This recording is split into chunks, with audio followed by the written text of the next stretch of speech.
Hi there, my name is Ray Hamilton. I was born with cerebral palsy and scoliosis, but this hasn't stopped me from pursuing my calling in life. I aim to live life without barriers. However, sometimes we all run into problems. As someone who suffers from cerebral palsy, I have experienced exclusion that has made me struggle with my own mental health and leave services that I loved. However, today I wish to focus on the good that social work does for our community before and after the introduction of local engagement partnerships. The Department of Health launched the social work strategy in 2012 to improve, streamline and strengthen social work services as the means of improving people's social well-being. This is where my involvement began, and thanks to my newly acquired SDS payments and the employment of a support worker, I was able to attend meetings in Belfast and be part of something that has provided a mandate for action with social workers, a direct quote from a social worker. The Citizens Forum was created to contribute to the strategy from a service user care perspective. It also included those from Queen's University and the voluntary sector. The forum overseen and contributed to the accomplishment of 4 of the 5 work streams set out in the strategy. The 5th stream called for a more localised approach. In early 2017, the wheels were set in motion for the 2nd stage, improving and safeguarding social well-being. The local engagement partnerships, or LEPs as they became known by, were established with each trust area given the freedom to set up their own LEP in a way which worked best for the local trust area. The LEP encouraged partnerships between social workers, those that work with and partner agencies, to develop system-wide improvements to best meet the needs of service users and carers, whilst instilling pride and confidence in the profession. This means no longer having something done to you, but with you. Sadly, last May, all of this came to an end.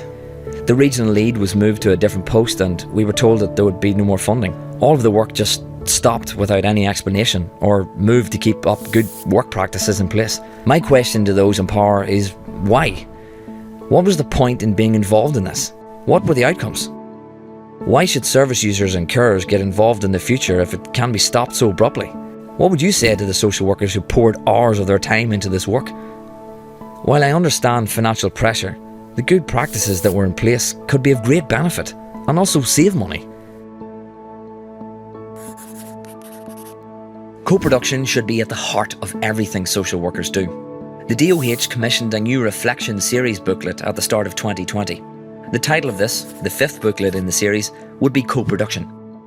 A group of 9 social workers, academic, voluntary sector and service users and carers joined together to write what is now a vital teaching tool in many areas of social work training and development. The aim was to shine a light on co-production. We wanted to get social workers to realise that this is the core of social work values, improves job satisfaction and benefits those they work with. It's likely something you're already doing. A personal example of good co-production is when I needed a few extra hours for someone to care for me. The social worker organised for the domiciliary agency to come in for 3 hours on a Wednesday. For 2 weeks I tried this, but the person was unable to talk with me and basically just babysat me. The agency was unwilling to let me train someone to communicate with me. I emailed my social worker and asked could the money be put towards my SDS payments and use the personal assistance I had already in place so they could do the hours. This actually saved money, and I was far better mentally knowing that I could talk with the person who was with me for 3 hours. Our key accomplishments include creating a positive use of our voices to produce strong teams. Each person's voice has a significant value. This is important to me, Ray, as people assume I have no voice. We are all learning from each other. People feeling their opinion is valuable. Senior management seen the benefit of supporting the different areas of work I was involved in to take things forward in a real way that made a difference, using time and funding better than before with real life-changing outcomes. Promoting co-production sets the tone and agenda, brings the voice of service users and carers to the forefront, while benefiting staff who see good outcomes for those that are seeking to help or assist. Producing a valuable learning tool that is being used in universities, social work training, and to help new service users and carers to understand co-production.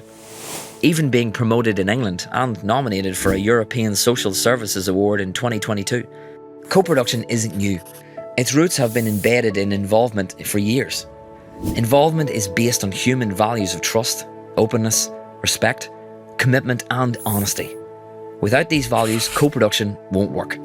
We need to know and understand why we need these values in order for co-production within social work to happen. Co-production is fundamentally different from other forms of involvement because it involves people right from the very start, right through the whole process to the end. Co-production also includes co-design and co-delivery, a fully comprehensive and inclusive approach to the involvement. I encourage every social worker in Northern Ireland to speak to their service users and ask them forward questions on how they can improve social work in the future. Social workers, talk to your leadership and try to get out there. Get involved and co-produce services with other organisations, service users and carers.